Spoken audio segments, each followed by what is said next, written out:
Good morning, sunshine, and welcome back to another episode of Shine Buzz Daily, where it's all about raising your vibration, taking inspired action, and creating the life that you really want after a toxic relationship.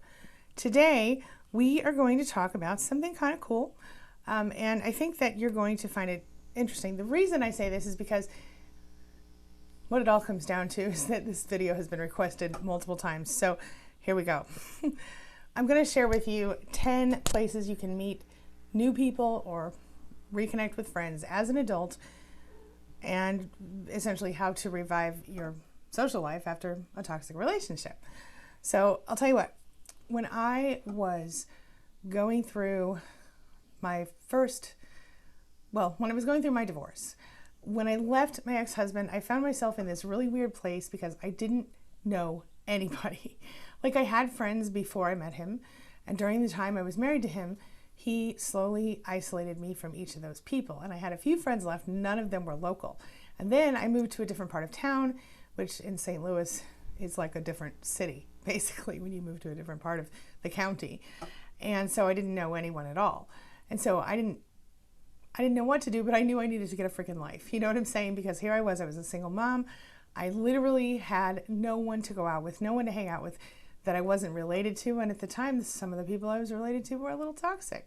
So I needed to know what I could do. And I hear this from a lot of my clients, a lot of people here on YouTube. I find that people complain about they don't have any friends, they're isolated. And here's the kind of the rub, is that we kind of almost want to isolate ourselves after a toxic relationship. We need alone time, and a lot of us are like, I'm an empath, I personally need my alone time desperately, at least an hour a day, or I don't feel like I'm taking care of myself properly. So, okay, a couple things. First of all, we know that when we are in those relationships, we are isolated by the narcissist or whoever else is in our life, right? They do this because they want to control us, they want to minimize us, and minimize the opportunity that we might have to, number one, have somebody point out to us what is right in front of us, but we can't see it, like the treatment, the way they're treating us, things like that. People who will help us see their flaws. And number two, they don't want anyone who might actually support us in our efforts to get away from them, right? They want to make sure that they kind of have us trapped. And so I think that's part of the reasons, some of the reasons, that they isolate us from our friends and close family members and things like that. So like I said, when we finally do get away, we have very few connections left, socially speaking. A lot of us, not all of us, but a lot of us. So, and like I said, so solitude is important, especially as we're going through recovery. And for me, even now, I still need that quiet solitude time every day. But just as important as that is socializing. And you know, we talked about polyvagal theory before, and we talked about how polyvagal theory states that one way you can stimulate the vagus nerve is to socialize. I'm sorry for the noise if you're hearing it. I have accidentally locked a kitten in the office with me, and he's being kind of a jerk right now. So you might see him in the background at some point. I'm not sure. He's definitely trying to destroy things. Anywho, with all of that being said, I think what it comes down to is that socialization is very important. And by the way, stimulating the polyvagal nerve, as I mentioned, you can do that through a lot of other things, which I did a whole video about the other day. But you know, deep breathing, cold water, cold air, anything like that, humming, singing, gargling, things like that. Those are a few self-help things. You can go see that whole video if you want to. But when we do and socialization is one of those other things. And when we do stimulate that nerve, a lot of times it helps us to relieve our trauma. It's a long story. Go watch that video if you want to see that. Here comes the kitty. This guy. All right. So we do have to overcome that social anxiety.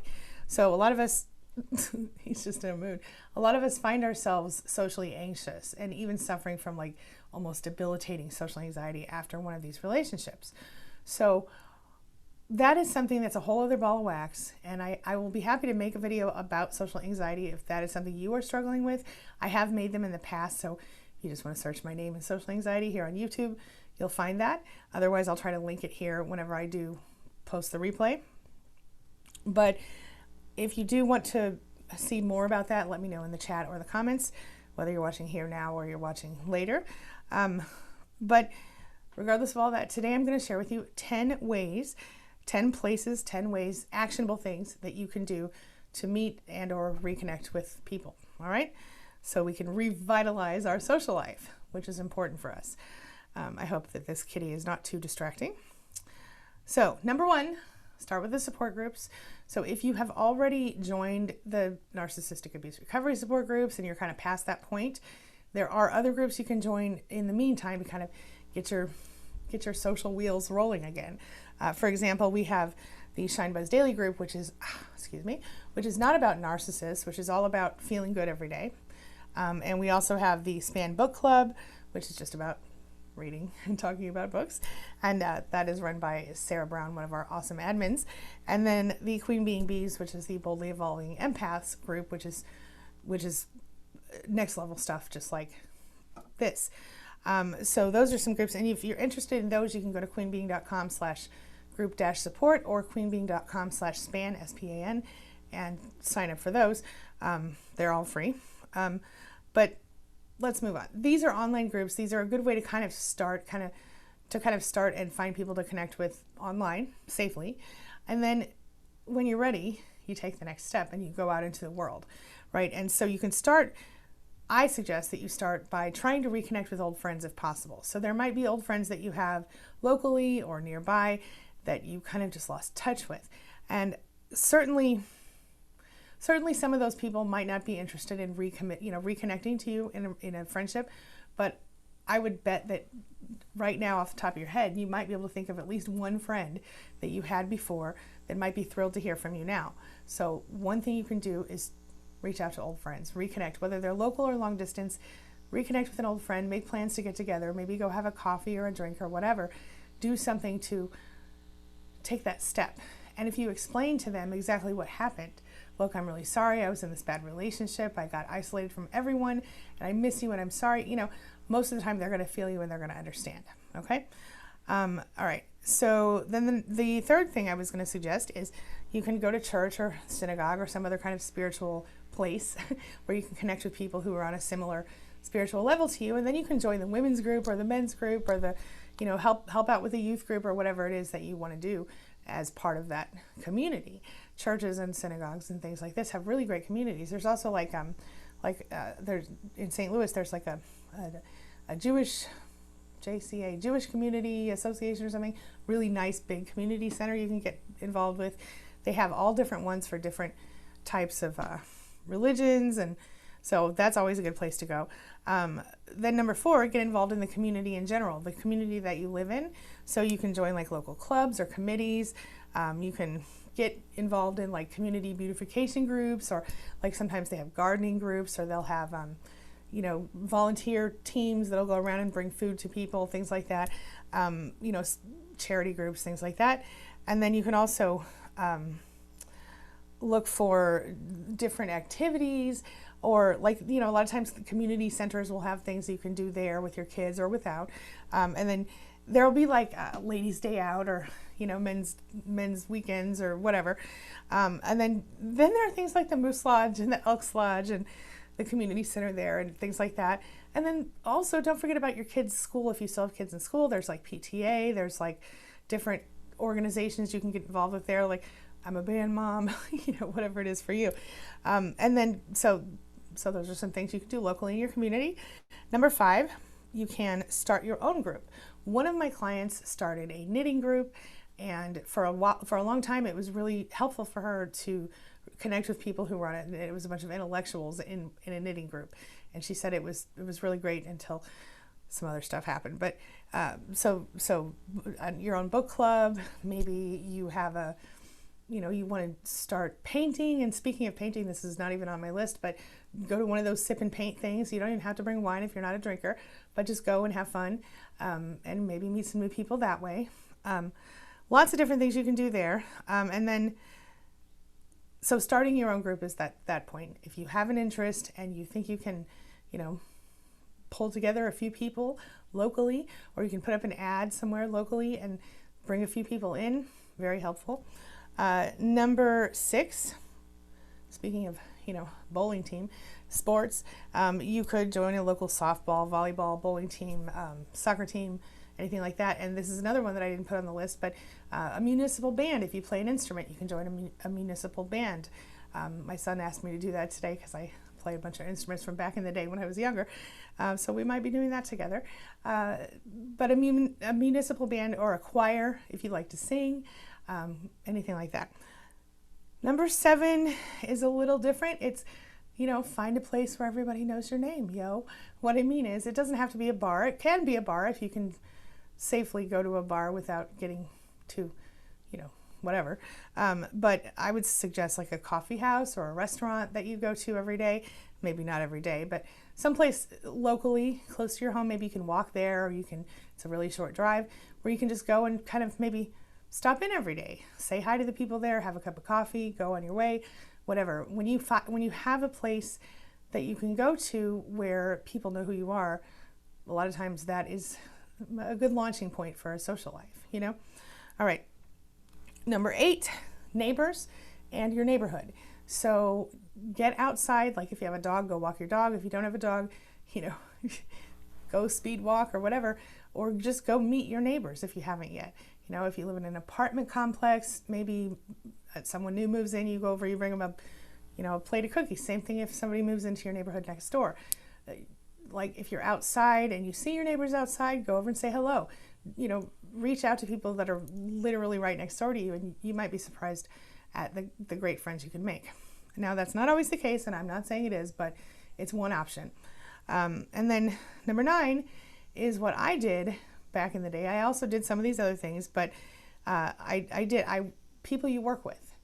I found myself, again, friendless after I left my ex, and I ended up meeting a really nice group of people at work, and they were 2 or 3 couples in the group, and myself, the single person. But they were always happy to let me go out with them when they went out, and so I did, and I had a lot of fun. It was safe. I had friends around me, and I was able to sort of meet some new people that way. So go out with your friends from work. Never hurts. Obviously, you want to keep it, above board when you do that, but it's still a lot of fun.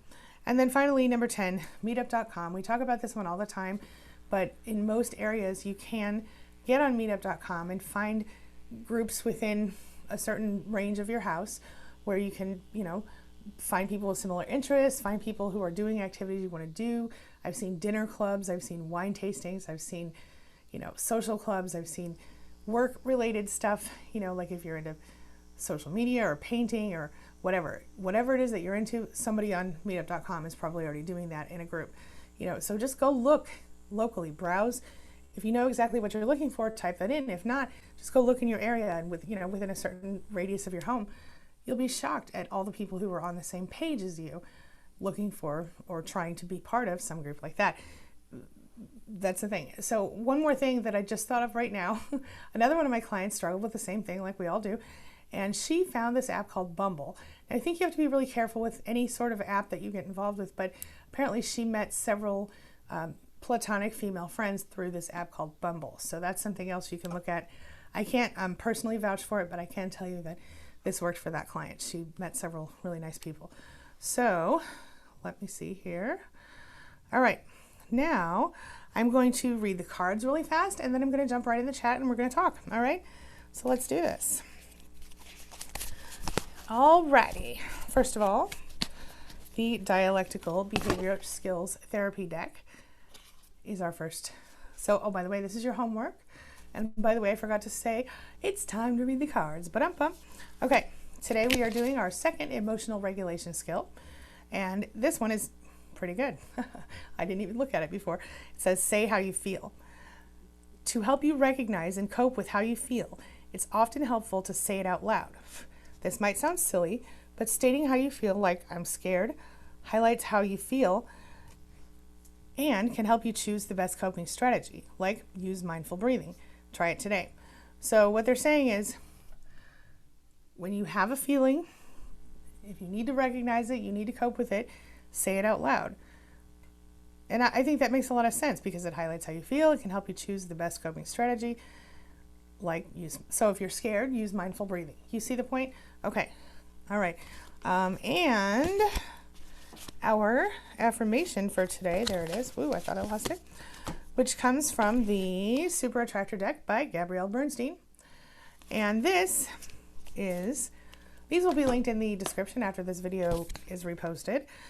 This is a really good one. I don't know if you can see this, but it says, get ready to write this down because this is your affirmation for today. And it says, true manifestations are powered by service and love. How about that? True manifestations are powered by service and love. Let me just touch on that for a minute. So when we are working on manifesting the lives that we want, creating the lives that we want, we must, I think vibrating love, and I'm not talking about romantic love, I'm talking about universal love. It's really important, but also service, whether that's service to yourself in the form of some inspired action or service to other people. Whatever you're putting out there is what's coming back to you. So make sure you're actively monitoring that. Intentional vibration management, that's what we're all about. So something to think about. One more time. True manifestations are powered by service and love. Okay. All right, now let us jump into the chat. If you have questions, comments, concerns, things you want to talk about, hit me up because I'm going to go ahead and jump right in. All right. Hello, Jayu. Welcome back, my friend. And I'm probably saying, is it Shayu? I'm sorry. I know I forgot. I know I was told how to say this. All right. Charlotte, hello. Welcome. Oh, Shayu says, I miss these live videos. Yeah, I'm back, baby. Willa Barnes says, I love your videos. Oh, thank you so much, Willa. Welcome. Good morning, Violet. She has the good morning sunshine. I'm in it. I'm digging it. Hello, Christina. Hello, Deborah. Hello, Ricky. Welcome, everybody. Mustard Heart, hello. It's good to see you. Mustard Heart says, this is perfect timing because a close friend of mine just said she thinks I'm contrary. After I spent 6 hours doing what she wants and listening to her talk about her stuff, maybe time to move on. Oh my goodness. Yeah, that sounds like maybe a little bit of a toxic situation. And it's so difficult when we have a toxic friend, especially when we've gone through toxic relationships, because we don't really have sometimes that many people left that we can trust or talk to or deal with. But that is really unfortunate. I'm really sorry to hear that. And if you have questions about that, let me know. It may be time to move on, maybe so. Or at least minimize contact for a while until maybe I don't know how toxic she is otherwise, but yes. Okay. Oh, there is a free course, or no, it's like $17. I'm lying. It's not free. There's a $17 course on Life Makeover Academy about reviving your social life that goes into some more detail if that is of interest to anyone, but I'm not trying to sell you that. Leslie says, I've been connecting and reconnecting with people since I have begun to accept that my husband is a covert narcissist. Good for you, Leslie. She said, I've been so surprised at how much my self-isolation and fear of people was him and not the real me. Yeah, me too. I went through the same thing. I thought, oh my gosh, I just hate everybody. I don't want to be around people, but that was not true. But when we are in the depths of that relationship, it certainly makes us feel stuck, to say the very least. Yeah. Yeah. All right. And I totally get that. And so when you are going through the healing part, you will look around at some point and go, oh my gosh, where's everybody? And that's when this comes up. And usually by the time you get there, you're feeling, at least if you're not healed, you are still, you're still healing, but you're in that part of your healing where you can begin to go out and socialize. And the more you do that, the better you'll feel. You know what I mean? I'm not saying do it every day, every night. I'm saying, start small and work your way up to what's comfortable for you. Some people will want to go out every day. Other people, like me, will not. I do not want to go out and socialize every day. I don't mind socializing a few times a week at the most, and socializing on different levels. So I might, like, my friends might come over a couple times a week or once a week, and maybe I'll go out and do some other social thing once a week. And of course I hang out with my kids and all that stuff. I'm kind of a loser, but it's fine with me. I like it the way it is. Let's see here. Nancy says, I'm totally isolated. No car, no money, staying with mom, but I'm using the time to work on myself. I'm 60 years old, but I don't want to give up. Girl, stay strong. Don't give up. And I'll tell you something, 60 is like the new 40. You know what I'm saying? So just take your time, but when you're ready, like I said, start with those support groups and work your way past that. It takes time, but it is worth it as you go forward. And, maybe church, maybe something else, any sort of, and I don't know where you live or what your church situation is, if you're religious or not. Anyway, another story, but if a lot of churches will have like buses that'll come around and pick you up, even, you know what I mean? So just look around and see what you can see, if that's a thing for you. Hello, Nargis. Welcome back, my friend. How are you doing? You are so gorgeous, by the way. She said it's her day off and she's happy to be here. Well, I am happy to see you, my friend, as always. Thanks for coming in. Hello, Jillian. Hello, hello, hello. How are you? I'm so happy to see you today. Kristen says, hi, Kitty. Yeah, he was sass, but now I think he's laying down somewhere. I don't even know where he is, but it's a pretty good size office. So let's see here. UNA says to Nancy, the same, but I no longer live with family because they've passed on. So almost totally isolated. See people a few times a year max. See, and that's the thing. A lot of us are isolated, and the unfortunate thing is if we stay that way for too long, it's not good for our health. It is important, and it feels good to get out and socialize with people some. You know, I'm not saying every day, do what's comfortable for you. Like I said, I'm kind of a hermit. I do love to socialize. I used to socialize a lot more, but I also need my time to like breathe and recoup. And so like when I'm working a lot, I just try to go out, you know, a few times a week, because that working also kind of drains me in a similar way to socializing. And I don't mean that in a negative way. I just mean I give myself to whoever I'm with. When I'm with you, you have my full attention. You know what I'm saying? Whoever I'm talking to has.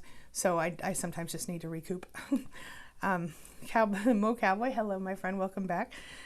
Says maybe a video at some point about how to overcome or deal with seeing people as evil based on their actions. My friend. Okay, that is an excellent point. I'll tell you something. This is, you guys, I want to take a quick, like, unofficial poll here if I can. So one of the things that happens to me is that when people, I really need to remember to bring coffee or water or something to these broadcasts. Every time I start doing this, my throat's all dry. Anyway, when people come, okay, I figured it out. Sorry, I got distracted by talking about my throat. Back to it. One of the things that happens to me is that when I see people who are ugly on the inside, I literally cannot physically see any attractiveness about them. I might be able to tell through my squint that someone else might find that person attractive, but to me, they literally look ugly. And on the flip side, if somebody is maybe less conventionally attractive, but they're beautiful on the inside, I can see them as this like, oh, this glowing light. And it's such a weird thing to say, but I really feel it really happens. The people that I see who are ugly on the inside, they always look a little dirty to me. And I don't mean like, I mean like even if they just took a shower, their bodies, their faces, everything just kind of something about them looks grungy to me. And like they haven't, I don't know. Anyway, does anybody else have that, or is it just a weird thing I have? Tell me. But yeah, Mo Cowboy, seeing, you know, how to deal with seeing people as evil based on their actions. I don't think that's necessarily a bad thing. I mean, maybe you don't want to use the word evil. Maybe you just want to think about that you don't want those people in your circle, in your inner circle. But I don't know that seeing them as evil based on their evil actions is a bad thing, necessarily. Maybe you can clarify for me a little more what you mean by that. Hello, Victoria. Thank you so much. I'm happy to see you. Welcome. And Nargis says, making a new life soon, beginning March. Oh, my children are going to help me and are happy for me. Yay. Still nervous. Still a bit nervous, but not anxious anymore. That is amazing. I'm so happy to hear that, Ms. Nargis. Tell us more. Lakeshore Videos. Hey, from South Carolina. Welcome, welcome. Jillian says, yay. Lakeshore Videos says, great idea. Thank you. I'm not sure what you're talking about because I see this is why I should try to keep up in the chat, but it's really hard for me. But thank you. I like when I have a good idea. Kaden says, there's one friend I've stayed in contact with since moving home from university. We built each other up, vent, and have discussions about internal growth. That's amazing. That's a beautiful thing. So you already have a start on your social group. That's a good thing. All right. Ooh, excuse me. Misty, hello, Misty. Welcome, my friend. Misty, by the way, is one of my fellow coaches. She is a paralegal and our Queen Beeing divorce coach. So she knows the good stuff. knows all the laws and can interpret them in ways that I cannot. So I love her. I love her anyway just because she's awesome, but throwing that out there. Misty says, getting involved in my community helped me a lot. It helped me because I was focusing on others and their needs. Powerful. Yeah, powerful. Yeah, Leslie agrees with you, Misty. That is so healing. Narga says, Jillian, how have you been? It's like ages. I thought I was done with my narc ex, so I'm doing great. Wrong. Effects of narc abuse has hit me again and I crashed. And I know I can come back to Angie again. I'll always be here. I mean, as long as I'm here, as long as I'm alive and capable. But Nargis, something I just want to point out really quick. We all do kind of go through those little relapses here and there. I'm not saying I relapse lately, but I certainly do go through my moments of self-doubt and everything else, and like everybody. So, but the difference now is that instead of staying in that place and living in the self-doubt, I give myself a time limit on it. Usually it's like, okay, by the end of today, I have to get over this. Or by the time I wake up in the morning, I have to get over this. Or sometimes it's like, I got 10 minutes, because I don't have time. But, I'm a fan of the time limit when it comes to things like grief and everything else. And I know that a lot of people think I'm kind of cold about that. But I do find that having a time limit is powerful because, for example, when you go through a toxic relationship, let's say you're in that relationship 10 years, right? And you're grieving it. Of course you are, because for the last 10 years you were with that person. Well, now with putting a time limit on your grief, once you decide, okay, I'm going to start grieving right now, and you intentionally choose to grieve the relationship, to go through the stages and let go and do all this stuff, well, if you tell yourself, okay, I have, and what I'm talking about when I say this is the part where you're crying and you're throwing things and you're breaking things, you're going through the hard stuff, do that on an intentional, so tell yourself, I have 3 weeks or 5 weeks or 2 weekends or 10 days or whatever it is for you that works for you. I'm not going to tell you the time limit to set, but I will say the longer the relationship, the longer you're going to need to mourn the relationship. But I always find time limits to be not only therapeutic, but helpful, because when you intend to, let's say you choose a weekend, let's say it was a 2-year relationship and you're going to do it over the weekend. I know that sounds impossible, right? But it happens. So you go through the weekend and you have all your stuff planned out, what you're going to do, and you have your supplies and you're ready to do the thing. And you tell yourself, okay, Monday morning, my new life starts. That's it. Well, Monday morning, you're going to wake up and you might not feel like 100%. And I'm not saying you're never going to be sad again. And I'm not saying you're not going to cry and you're not going to have any moments. But certainly there will be a shift. Certainly you will intend to start fresh that day. And when you do that, after having an intentional time of mourning and grieving and letting go, it helps. It just does. It's worked with a lot of clients of mine. All right. Leslie says, Nargis, no judgment. I've been going back and forth for years. Now it's more forth all the time. Right on. That's the thing. We all go back and forth. And I mean, if you're talking about going back and forth to the narcissist, okay, we all do that a little bit too, or a lot of us do. Not all of us. I did it sort of. Once I left, I knew I wasn't coming back, but I did kind of hold on a little longer than I should have, even after I left. It was hard. All right. Caden says, speaking of expression like music, I take pole dance classes at a local studio. I love that. She said, I feel expression and connection lifts me up.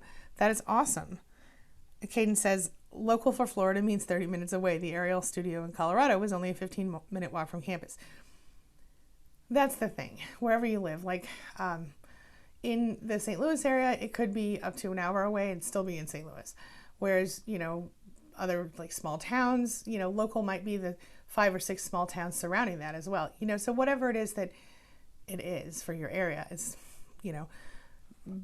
but if you're used to driving 30 minutes to the grocery store, what's the difference between driving 30 minutes to your friend's house or your social activity? You know what I mean? So, Nargis says, Mo Cowboy, I hear you. A video on that topic is very much needed. I'm dealing with one and she's getting on my last nerve, but I'm unable to avoid her. Okay, now that makes more sense. So if you're looking for ways to deal with people, I think this little kitty's sitting behind me in the chair. Oh, he sure is. He's so cute. Anyway, yeah, dealing with people on a daily basis and trying to get past not seeing them as evil, I mean, gray rock is what you can do, because the fact is you still need to know if that person's a potential person that would hurt you. You don't want to get too close to somebody like that. I would just gray rock and keep it calm, or be friendly, but not overly close, overly familiar. Do you know what I mean? Okay. But I will make a video on that for you. How to deal with people that you have to deal with when they are kind of toxic. All right. Kristen says, I reconnected with a schoolgirl friend. I'm so blessed. We're turning 50 this year. We go to local concerts now and then and see local bands, and have met so many people in the music community. That's awesome. And that's another thing you can do. Like, I know in the summertime, a lot of communities have like little concerts they put up on their little square, or their whatever the community does. I don't know what it's called in all the other places, the plaza, the main street, whatever it is. And even larger communities have that. Like even one of the communities in St. Louis, several of them, they'll have like art in the park, or they'll have like, and that's another thing you can do. Go to art museums or art shows. But they'll have concerts in the park and everything during the summer. It's a lot of fun. And Kristen says she says, after a near 30-year mentally abusive marriage, I'm free. That is amazing, Kristen. Thank you so much for sharing that. And that's a great, see, that's the thing. You can reconnect with old friends. That is a powerful thing to do. And it's a really good way for you to step back in a little more smoothly without as much pressure, I guess. But there is a pressure involved, because contacting that person after all the years, sometimes it's hard. So, but again, transparency, vulnerability with someone that was a good friend of yours is healthy and important. And so, like, you may not, if you're not sure that they're not toxic, then be a little more careful about spilling your guts. But if you feel comfortable that that person is relatively non-toxic, then it might be a good idea to fill them in on what you've been through and why you were kind of MIA for a while, and then, say, I'm back now and I'm so sorry, please forgive me, let's move on. You would be shocked at how many friends will be like, okay, cool, I got you. Yep. All right. Take Control Beauty, hello, says, my daughter got out of a toxic relationship with 2 small kids. He was such a horrible narcissist. He was the victim per him. Oh yeah, I've heard that. Getting out with 2 kids was hard, but she did it, and now is moving forward. That is amazing. And that is exactly what you have to do. I know that, some people are able to get out a little easier than other people. And I also know that sometimes we end up with people who, when we have kids and stuff, I've seen people actually leave and go to the shelter. I've seen people who, have had to go stay with a friend, and they all 3 slept in one room or whatever, the kids and the mother or the father. But either way, it is worth it. It's hard, but it's worth it. And almost the minute you get away, you start to see the benefits of being away if you allow yourself to do that. Of course, you're going to cry for a while. Of course, you're going to be sad, even if you are the one who leaves. Because if you're anything like me, when I left, I thought, oh my gosh, I failed. I failed at marriage. I had all this, I'm never getting divorced stuff in my head, and there I was getting divorced. And that was devastating to me on a huge level, because I really thought, that I was going to be different, and I wasn't. And that was upsetting. But it is what it is. Narga says, I give my service and love to my children. Ding, ding. And patient and team members and my superiors, they deserve it. Indeed. Yes, absolutely. I agree. Kristen says, a lot of work and healing. So exciting seeing all the changes now. It's a beautiful thing, right? Big truck on the road outside. Okay. Yeah, beautiful thing. Free to Be Me says, I spoke to my narcissist briefly yesterday, caused a narcissistic injury, and he lashed out. But really, I was not very nice myself. Now I'm crushed because he only wanted to know how I am, and I blew it. Okay. So are you trying to reconnect with that person, or why do you think you blew it? Maybe I'm misunderstanding something. Did I misunderstand this? I think I might have. Hello, Wendy from California. Welcome back. UNA, hello and welcome back. Hey, NB, welcome. Grace Fair in the house. Hello, Grace. Kristen says, thank you to Leslie. Bonnie says, why are narcissists so moody? They change on a dime. Well, I think this is so weird. I'm having a moment of deja vu. I feel like I just answered this question. But anyway, narcissists are so moody because they, number one, are very, very focused on their own feelings and their own emotions. And as you all know, very not focused on yours and anyone else's. The only time they ever concern themselves with anyone else's emotion is when it's someone who they want something from. So that sometimes that'll be you. Sometimes that means the narcissist will be on your side and they'll whatever, but often not so much. Yeah. So they're so moody because if they don't get what they want, they have to act like a little toddler. They are emotional toddlers. Yeah. NB says, I don't even want to hear about moody women regarding male narcissists. Oh, alrighty. Kristen says, there's so much life beyond abuse. Thank you. Yes. It is so nice on the other end. Wishing all in their place to know there is another place. Wishing all in that place to know there is another place. Keep on keeping on. And I think that is the main message here that I'm trying to impart to everyone, is that once you get through the hard parts of recovery, there's another level, and you can choose to intentionally create that life after that point, or you can just let life happen to you. And I personally, I like to intentionally create. I like to intentionally choose what happens next, because that makes life better for me and for you too. Just think about, the difference between letting, life just happen to you and making intentional choices for your greater good. And, what's like instinctively and intrinsically, what you really want. You know what would make you happy. And if you don't know, sit down and figure that stuff out, y'all. Because once you know what makes you happy, you know what you're working toward. And, a lot of us are like, I just want to be happy. Well, of course you do. But what does happy look like for you? And that's the thing that we miss a lot, is we've been in toxic relationships so long that when we get out, we're like, whoa, what a relief. But then once we finally feel relief long enough, we start to get bored and we're like, now what? And this is where it's important to know what you want so that you can work toward manifesting or creating that for yourself. Okay. Thank you, Kristen, for that awesomeness. Wendy says, if you're 60, you should go swing dancing. I think anybody should go swing dancing, although I cannot. I have to acknowledge that I cannot go swing dancing. Hello, Michelle. Michelle says, perfect for today. Right on. Grace says, I'm only socializing without my kids, maybe one time a month. I'm feeling depression about it lately, but I don't want to meet new people based on my actions or lack thereof. Curious. I also don't want to meet new people based on my actions or lack thereof. What do you mean? Like, are you saying you don't want the fact that you went out to meet new people to be why you meet new people?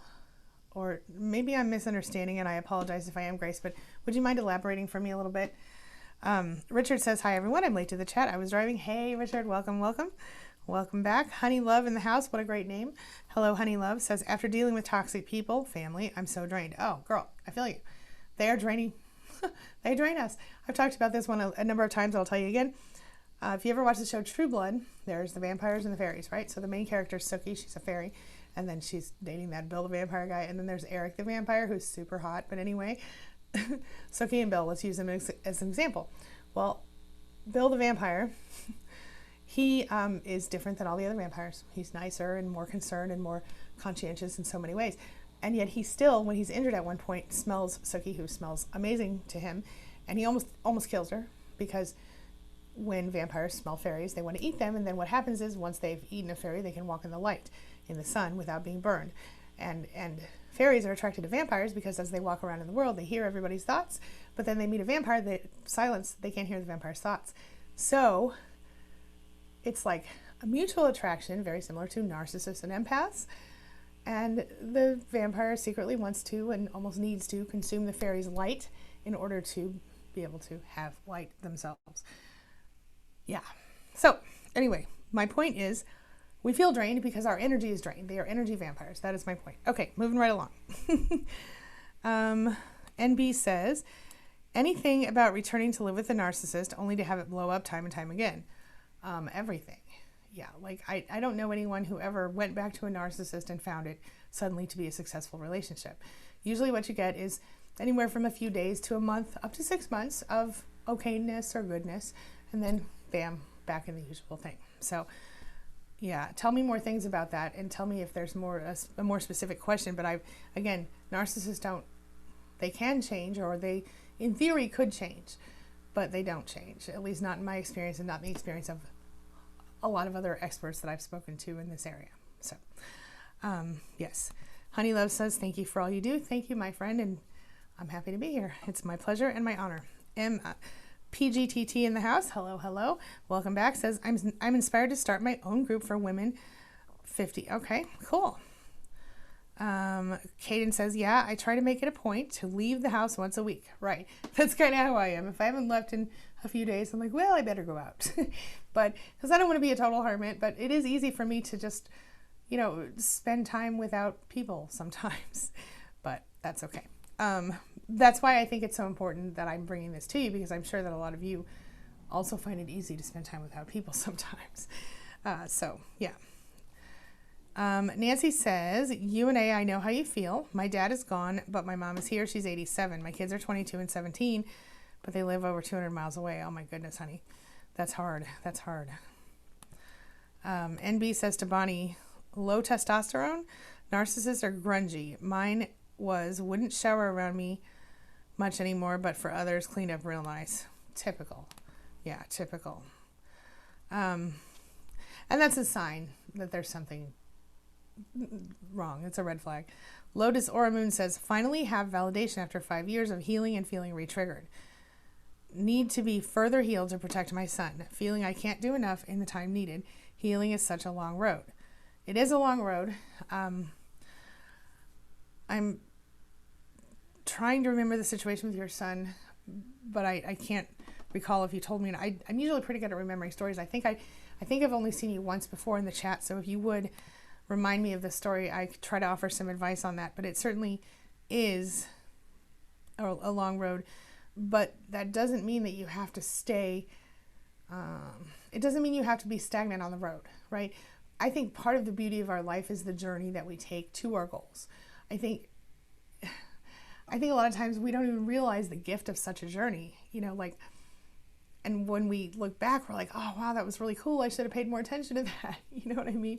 So I think try to enjoy the journey. I don't know if enjoy the journey is the right thing to say here, but try to be mindful of the moment that you're in, because every moment is a moment that you can be living better, that you can be feeling, doing, being closer to what you truly want to do, be in. Yeah. Okay. My pleasure. Thank you for your wisdom, says Lotus Aura Moon. Misty, thank you, my friend. Mo Cowboy says, emotional regulation today, saying how I feel today. I feel revolted and or disgusted when I hear or see people do things that have extremely negative consequences to others. Yep, I feel you. Then I feel shame for viewing others as evil, even though their actions have extreme consequences. Example, during unearned shame, dumping unearned shame on others that leads to suicide. Okay. Well, this is what I would say to you, Mo Cowboy. First of all, I understand why you feel revolted and disgusted when you see people hurting other people. I feel the same way. Number one. Number two, viewing them as evil is not, I think that's self-protection, right? Now, if you dump unearned shame on other people who don't deserve to be shamed, yeah, that would suck. You shouldn't do that. That would be, I think, against who you are as a person, against your very nature. But I don't hear you saying to me that you are, I feel shame for viewing others as evil, even though their actions have extreme consequences. Oh, I see what you're saying. Example, them dumping unearned shame on other people. Okay, I see it. Okay. You should not feel shame. I mean, okay, maybe let's look at it like this. Personally, unless you do a few things, I will never judge you. If you are a person who hurts children in any way, shape, or form, I'm judging you on purpose. Yes, I am. If you are a person who intentionally hurts other people in general, I'm judging. And I'm not going to tell you that I'm judging you, but I'm totally judging you, okay?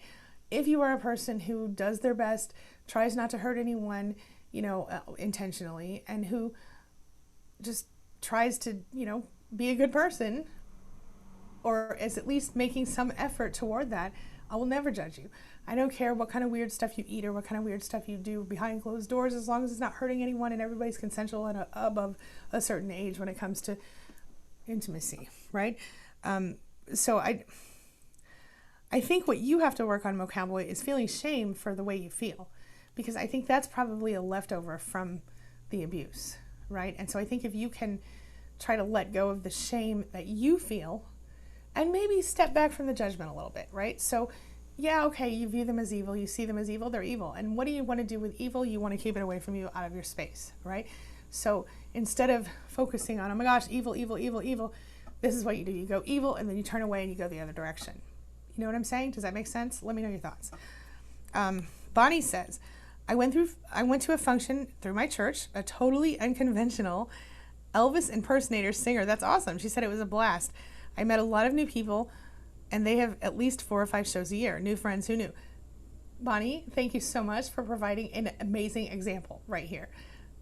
Big hugs to you, my friend. I love that. That is a great example. You never know, right? You don't know until you try. You understand what I mean? You don't know what you can find. You don't know what people will, you don't know until you try. Try. That's all I'm saying. Oh my gosh, that's so weird. This string kept being on my arm, and I was like, what is this? What is this thing on my arm? Okay, moving right along. Woo! NB, that is right. And NB says to Mo Cowboy, yeah, actions speak louder than words. Oh, louder than fake words ever did. Indeed, indeed. Baroness January, what a cool name. Baroness with like a bear. I like that. Says, I'm still isolating myself because I don't trust my judgment of people. I seem to lean to toxic because they pull my heartstrings. I'm super sensitive. Hey, that is legit.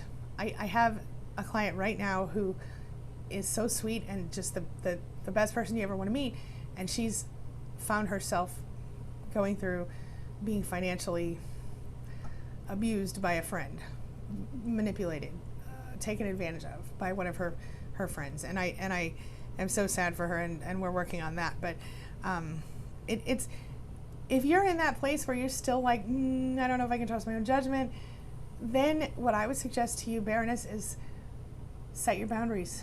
Know what they are ahead of time. And then even if somebody who seems perfectly awesome comes up to you and wants to step over the boundary, if somebody steps over the boundaries, that person can't be in your inner circle, right? So set your boundaries, know what they are. Do you guys want me to make another video or maybe have a discussion like this about boundaries? Let me know in the chat. Say boundaries if you do. But I have done a few videos on that in the past if you're interested. Yeah, being super sensitive is a lot of us are that way. A lot of us find ourselves, I personally cannot, this is funny. This is why I have Melina in my office making appointments and dealing with money stuff, because I cannot do that. I cannot deal with the money stuff. It's too stressful for me. And what I mean is, I don't want to talk to people about money. When it comes to what I do for a living, I just want to focus on helping people. And when I do coaching, private one-on-one coaching, there's money involved, and I don't want to talk about it. It's not about that, but I obviously have to make a living somehow, so I do a lot for free, as you guys know. But yeah, I totally feel you on the super sensitive part. Hello, Chris Bosch, welcome back. Lotus or Moon says, husband never admitted having affairs while I was pregnant. He never admitted having affairs while I was pregnant, has gaslighted me when I tried to confront him, so he could attempt to label me crazy and gain sole custody. Common, unfortunately common. If you have any, I don't know if you're going to court or what the situation is, but I know that is, that's, yeah, attempt to label. I had a blessing with my ex, and that was that two things. He was very lazy, number one, and number two, I was more intelligent than he was, and I know that sounds narcissistic to say, but it is what it is. So, I don't know the situation with your husband, but I know that mine was unable to manipulate me in that way. as far as trying to tell people I was crazy. I mean, he probably did tell people I was crazy, but it didn't work with anyone who mattered. And I wonder, are you still in that mess with the sole custody thing, or what are you going through right now with that? NB says, would like Men in Black to put that thing on my forehead to erase his memory. Oh my gosh, I know, right? Did you ever see that movie, like Eternal Sunshine of the Spotless Mind? It turns out that's not the greatest thing to do sometimes, at least according to that movie. I'm not really sure. Bonnie says, I'm definitely planning on doing meetup.com. I bet I will meet lots of people through that too. You have to be daring, adventurous, and take a leap of faith sometimes. Yes, girl, that's what you have to do. I'm so proud of you. You have come so far. My gosh.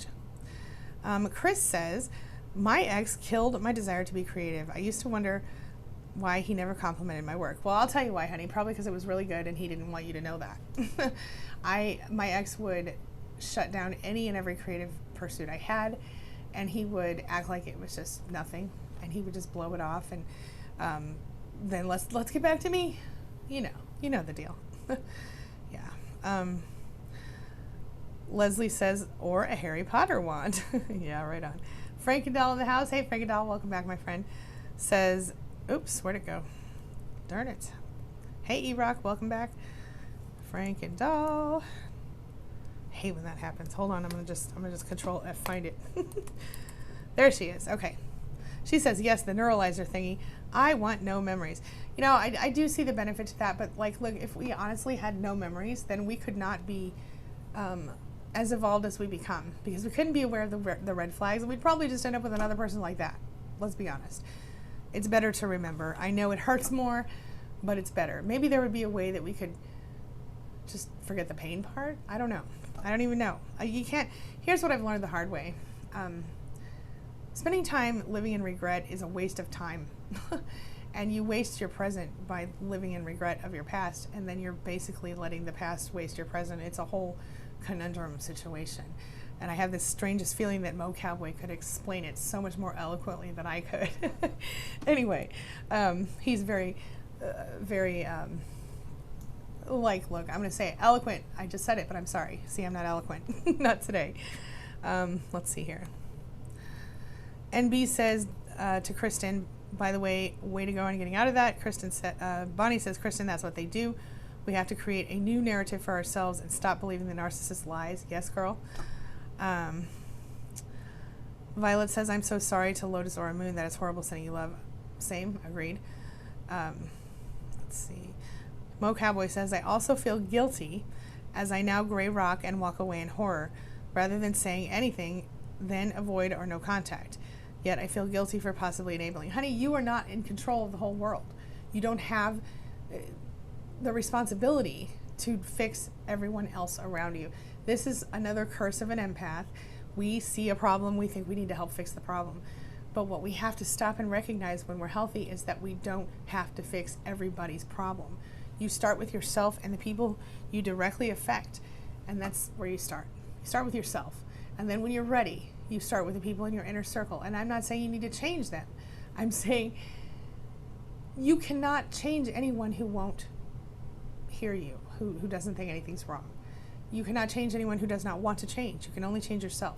You can only change your own actions, your own feelings, your own beliefs, etc. This cat is back here pulling on my drawers, y'all. This is hilarious. Anyway, so funny.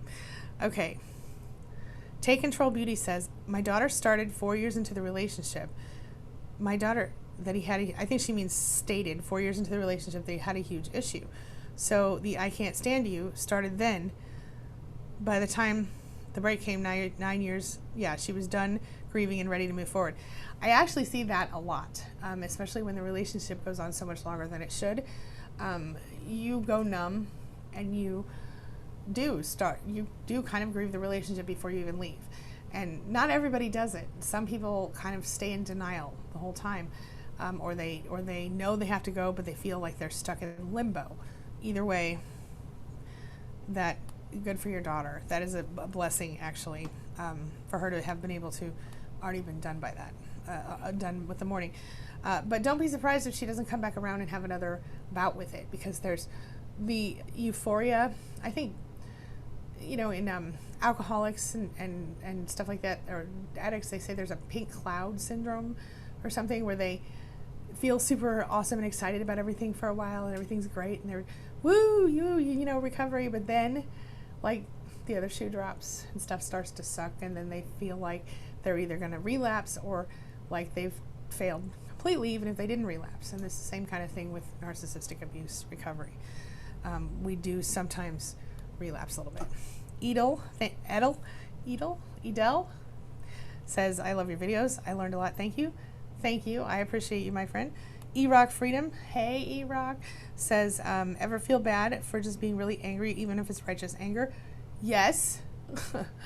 Yes. Many times. But again, as time goes on, knowing that the anger is righteous anger should empower you to work through it and move forward. Now, if you're in a situation where you're stuck somewhere, use that anger to propel you the heck out of there.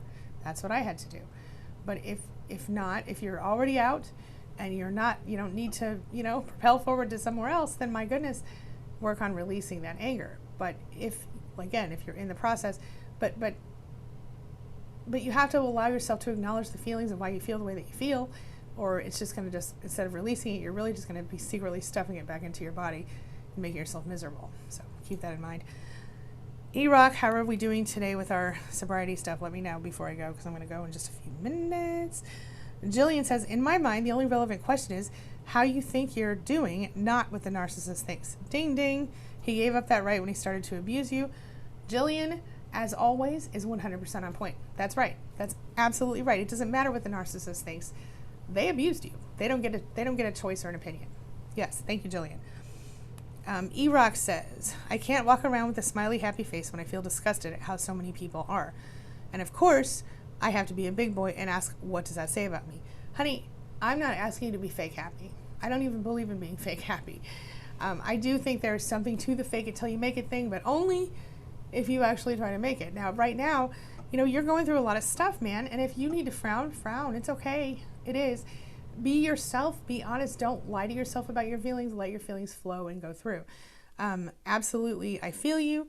I'm disgusted by the world pretty often. Humanity is a nasty thing, and I don't always enjoy it. But I take comfort in the fact that, for example, right now, 62 people are sitting here with me on the same level. I think one person at a time we make change. We change ourselves.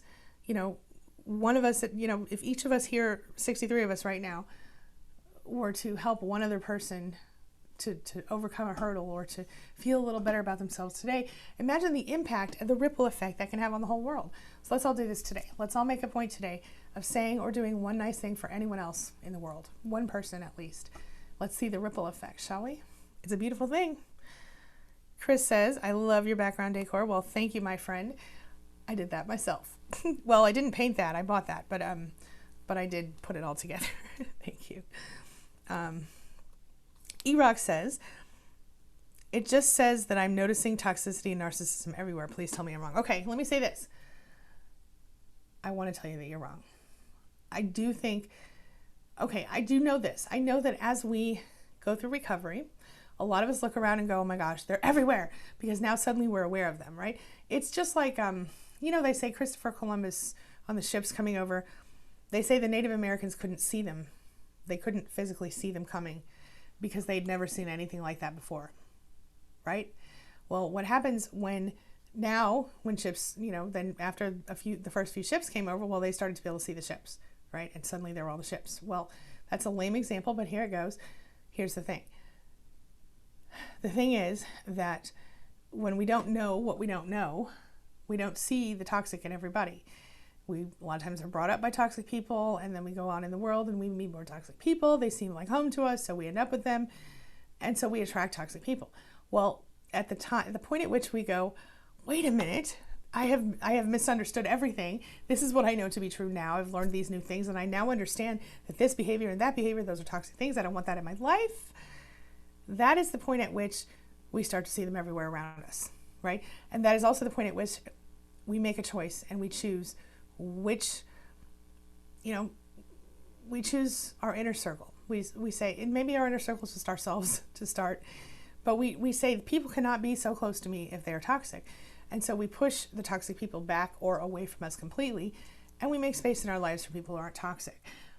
But I'm not saying they're everywhere, but I am saying that there are more toxic behaviors in our society than maybe in previous societies, or maybe they're just more out there than they used to be, because now we all have the internet, we all think we're normal, right? Because even people who do bad things to youngins have groups that make them feel normal, and that's not normal. Just saying. So I guess my point is, yeah, I want to tell you that you're wrong, but instead I'll tell you, get your empath shields up and don't get too close to people too fast. Don't trust people right away. But at the same time, be open. I really have a live and let live attitude. Again, if somebody's not hurting people, or they're not breaking the law to the point that it's hurting people, I'm never going to judge those people. Life has humbled me in some major ways, and it turns out to be a better way to live because I don't stress myself out about stuff I can't control. And that's something that you guys need to remember. If you cannot control it, you cannot spend your energy on it. E-Rock, Mo Cowboy, big thinking people, in addition to E-Rock and Mo Cowboy, deep thinkers, all of y'all, think about it. Think about the fact that no matter how upset we get over that person over there being toxic, there's very little we can do sometimes to fix that person or help that person be better. And so unless there's an illegal thing you can call the police about, or unless you know that person personally and you feel that you have some sort of personal influence over them, what can you really do about somebody being a bad person? Very little.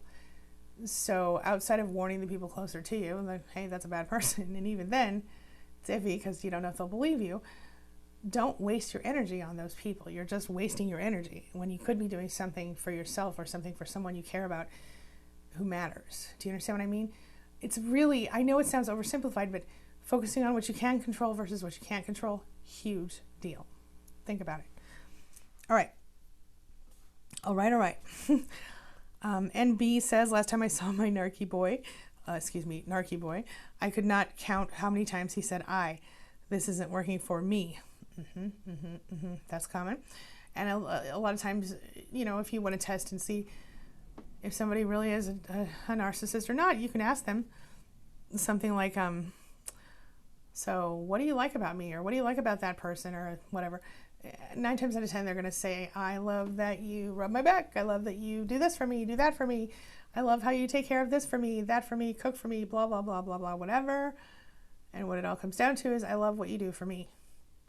As opposed to, I love that you have beautiful eyes or a nice butt or whatever. Anyway, or that you're intelligent or whatever. Okay. 1 second.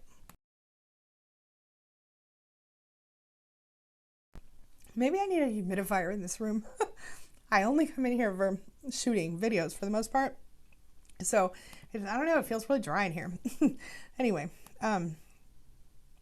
okay, where was I? Sorry about that. Bonnie says to Mo Cowboy, 2 steps forward, sometimes 3 steps back.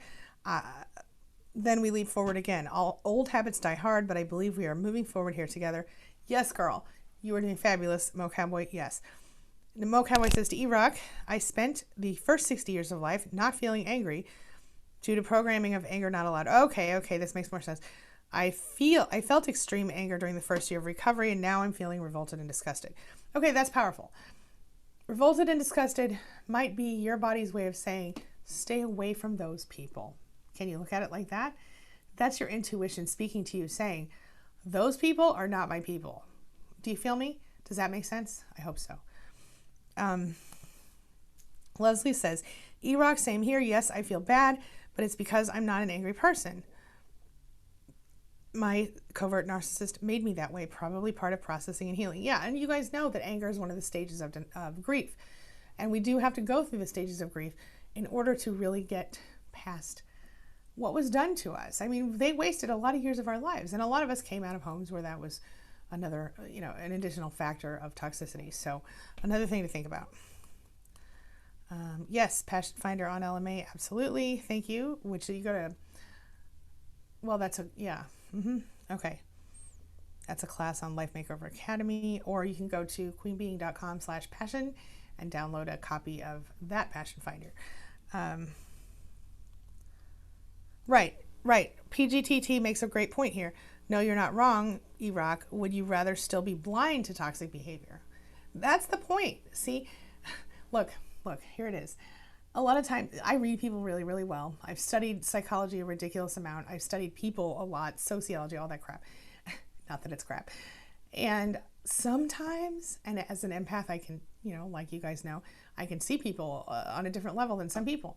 And so sometimes I wish I didn't know that stuff. Sometimes I wish I didn't know how people's minds worked and I couldn't tell that they were thinking this or that, or they were feeling this or that when they stood a certain way or whatever, because that makes humanity even uglier.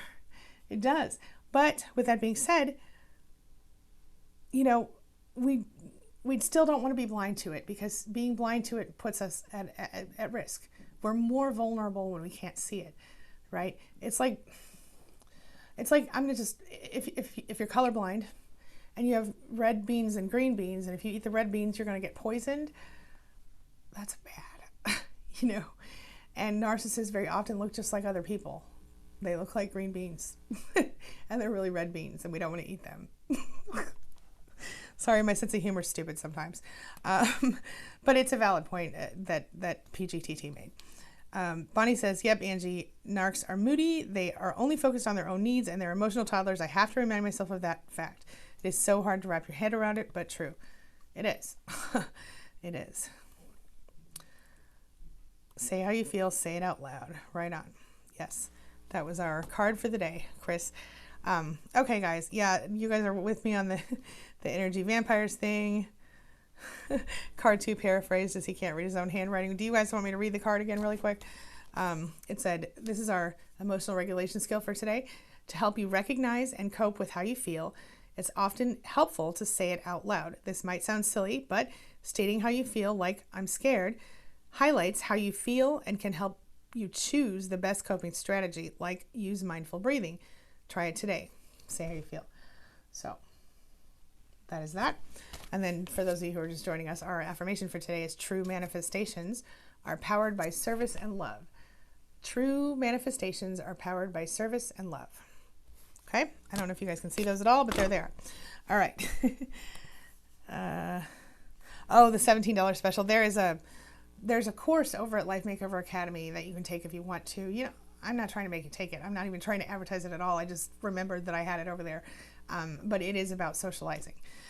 So if you want to look into that, you're welcome to. But again, I'm not here to sell anything. That's not why I'm here.